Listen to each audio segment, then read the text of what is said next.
WAOH is brought to you in part by Jumpstart Video, online at jumpstartvideo.com. Good evening, everyone. My name is Nathan Jarosz on WAOH TV, and this is A Conversation.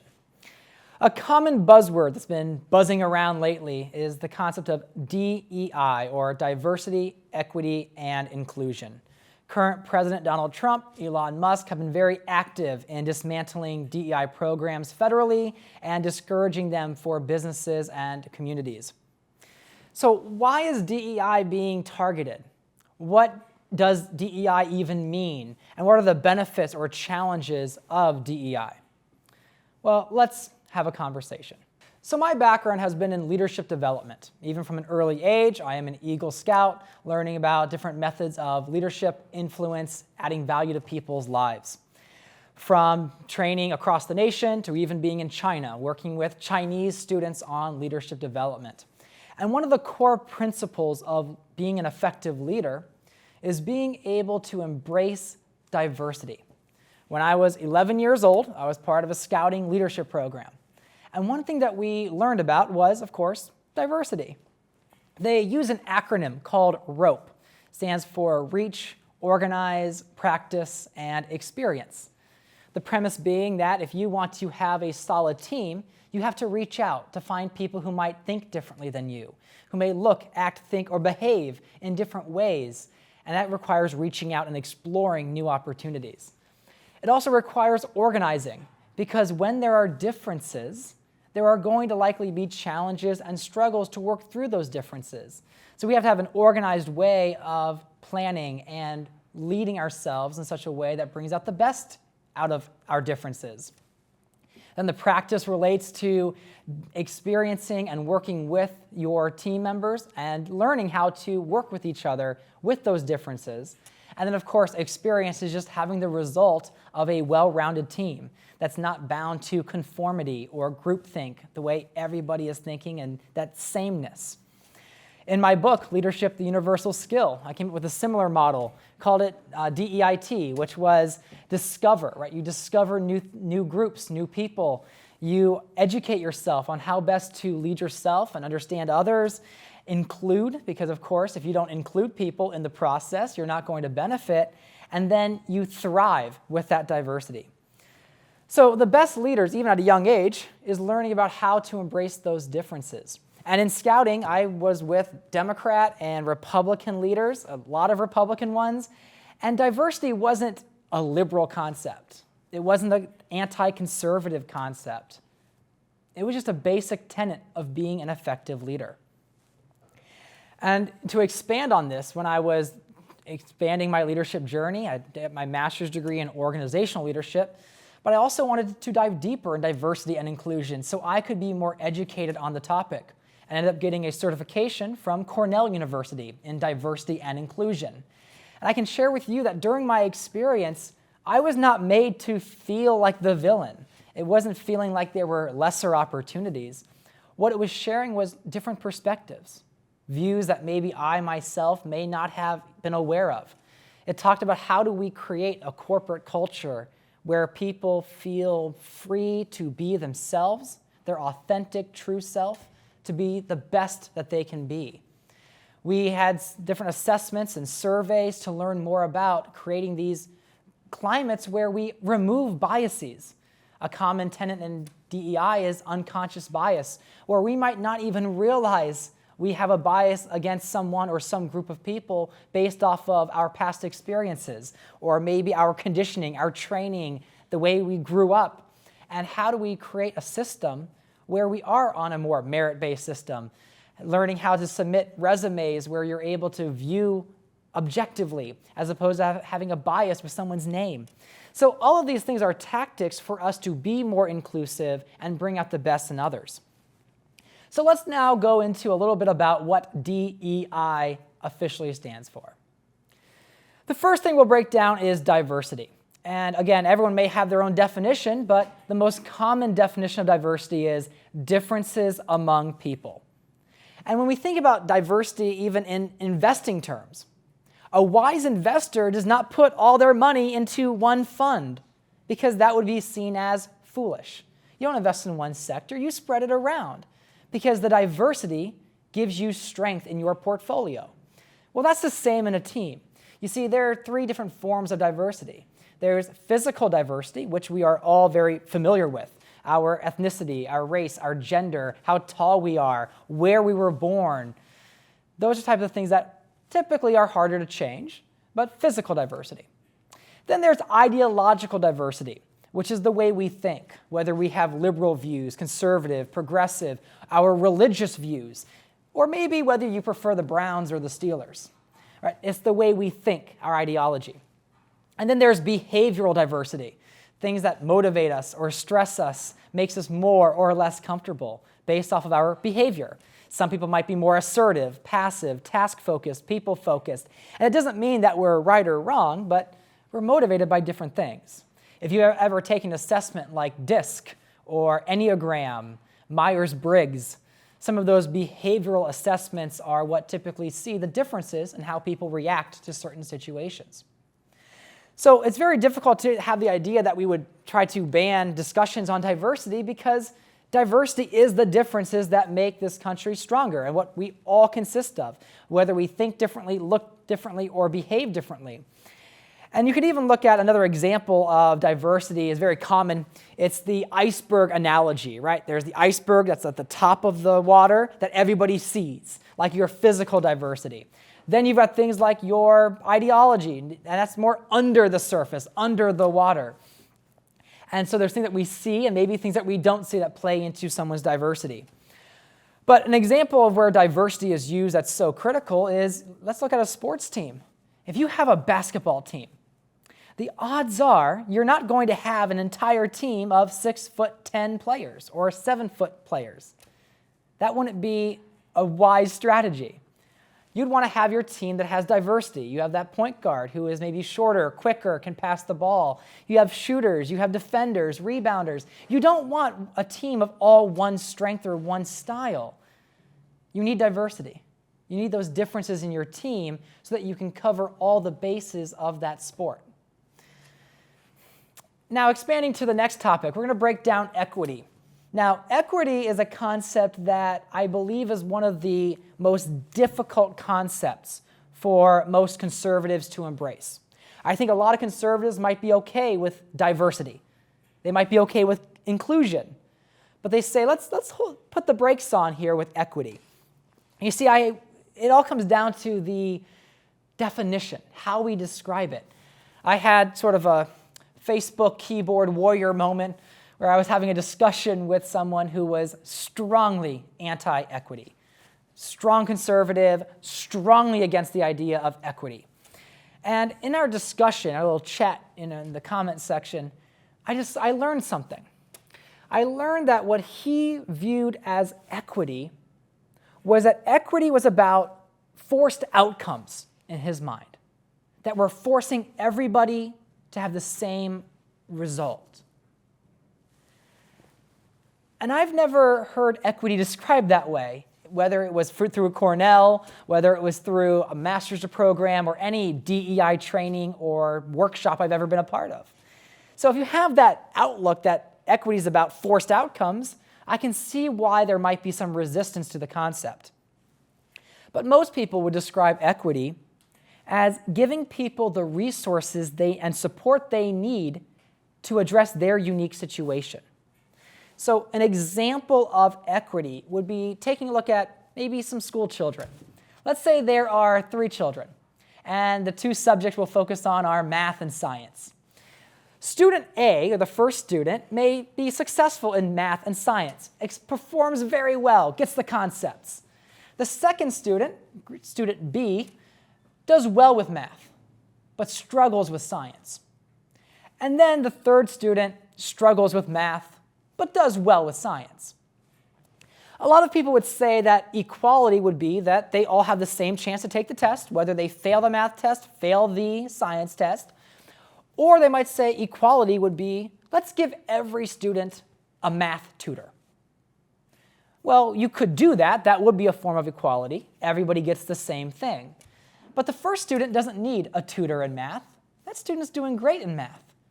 And then the second student doesn't need a math tutor, the second student needs help with science. So the math tutor doesn't really help him that much. It may be equal because the third student who needs the math tutor gets it, but that doesn't help the student in number labeled as B. So equity instead would be providing a math tutor for the third student who struggles with math, providing a science tutor for the second student who struggles with science, and maybe the first student doesn't need to have a tutor at all because they're doing fine on their own without it. So that's where we see a simple example of equity where you're meeting people where they are at, where that struggle might be, and then providing a resource so that they can take that test with maybe more confidence. Again, this does not mean all 3 students will pass the math test equally, but they have a better opportunity to perform well with that test, right? Because now that student who struggles at math has some resources to improve their skill. And in the end, is our society just about survival of the fittest, or is it about finding ways to bring out the best in each other, support each other so that we all can achieve the right success? And so some people might look at equity and they say, well, okay, that's all well and good. Yes, give the kid the right mentor that they need for their subject. But it's not the government's place to enact any form of equity. That it should be the private sector, it should be the community, not the government. But let's take another example here. There's one big example when the government stepped in to enforce more of an equitable country and equitable circumstance. And that was with the enactment of the ADA, the Americans with Disabilities Act, which was signed into law in 1990 by Republican President George H. Walker Bush. And the Americans with Disabilities Act is a federal law that protects people with disabilities from discrimination, because the main purpose was to ensure that people who experience disabilities have the same rights and opportunities as everyone else to participate in this community, to participate in the workforce. So what was the result of that? Well, the result of that was to make sure that people were able to enter a building, that there were ramps if someone was in a wheelchair, so that they could still participate at school, at their workplace, or to even go out to eat at a restaurant, that they would be ADA accessible. Or even when I was doing programs for whether my master's or the certifications in education, it's very common to have videos that require you to have subtitles.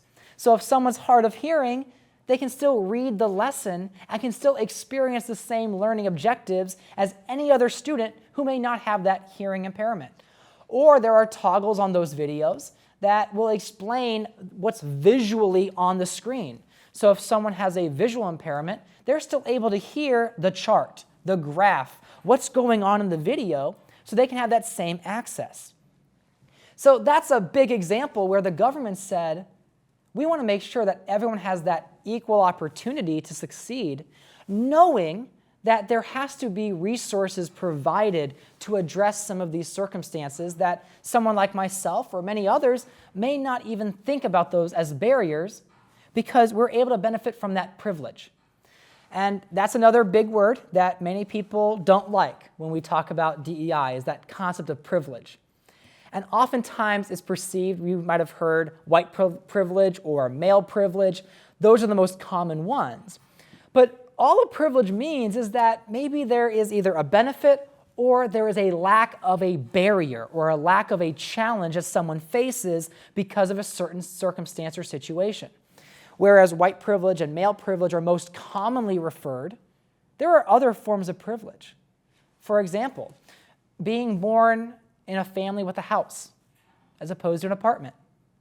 All of a sudden, that family has a form of equity, a form of real estate that has value that a family that maybe is an apartment doesn't have. That's a privilege. Being born into a 2-parent household. Although there are many examples of young people in single-parent homes or in the foster care system, having 2 parents oftentimes is an advantage. It's a privilege to have that. Growing up in a circumstance where there wasn't abuse or neglect, those are also privileges of not having those barriers, those traumas from a past experience. So when we talk about privilege, it's not saying that your life was easy. It doesn't mean that if you had privilege that everything was given to you, that you didn't have to work hard. Of course you did. Anyone that had to achieve something great had to work hard. But the privilege just means that maybe there were some circumstances that you didn't have to face, that maybe I didn't have to encounter in my life that made it easier for me to reach a certain level of success or accomplishment. And so again, when we look at equality, it's about giving everybody the same. Equity is realizing that not everybody has the same starting point, and that as a society, can we find ways to provide resources and support so that people can compete on an equal footing. And then the last topic to break down is inclusion. And so inclusion basically means accommodating different needs and perspectives where individuals can be their authentic selves without fear of protecting oneself from discrimination. So we know the concept of token employees, right? So token employees is what many anti-DEI advocates insist is the problem with DEI. That you are hiring somebody because they fit a quota. We want to have this amount of women. We need this amount of a racial minority. We need X amount of whatever, right? Where it's a specific quota, and once they're a part of the team, that's just a checklist. So they can say, look how diverse we are. And nobody wants the tokenism, even the people who allegedly benefit. The difference here is that diversity is about surrounding yourself with people different than you. Inclusion is about allowing people to participate in the ideas, the solutions, the leadership, the problem solving. And that's where we look at diversity without inclusion is just an illusion. And people who practice DEI and learn these concepts and these strategies are the ones that are finding ways to not just surround themselves with differences, but also embrace those differences to get the best out of that team. And so a narrative where DEI is about giving people success, just awarding somebody a position or a prize, an accomplishment without any sort of merit or work, is a fallacy of what actual DEI educators and DEI activists and proponents, even like myself, advocate for, because it misrepresents the work of DEI. Of course, I have no doubt there might be some DEI trainers who take things too far. You might have an example of that. But banning or killing the discussion about our differences only makes understanding our differences already more difficult than the way it is. We talk about diversity physically, but we live in a country where we're so polarized that we can't even have discussions about issues locally, statewide, or even nationally anymore without someone cutting the relationship off or cutting communication and leaving and abandoning the topic. And so we need to get back to being able to learn, how do we have difficult topics, difficult conversations, and not hate each other for it, not dehumanize each other for it, but find that common ground and find ways to disagree without being disagreeable. So again, DEI is about acknowledging our differences, working to ensure that people have the proper resources so they can compete at a level playing field, and then being able to authentically be themselves without fear of protecting oneself from a discrimination or prejudice. And so if someone is still anti-DEI, and I'm sure many people are, don't just say you're against DEI, say what you're against. Are you against diversity? Because the opposite of diversity would mean that you are for sameness, for conformity, and maybe even worse, for segregation. And if we are against equity, say that you're against equity. Say that, and the opposite of equity is promoting an imbalance and promoting a survival of the fittest mindset. That if we have the resources to stay ahead, those people are going to stay ahead.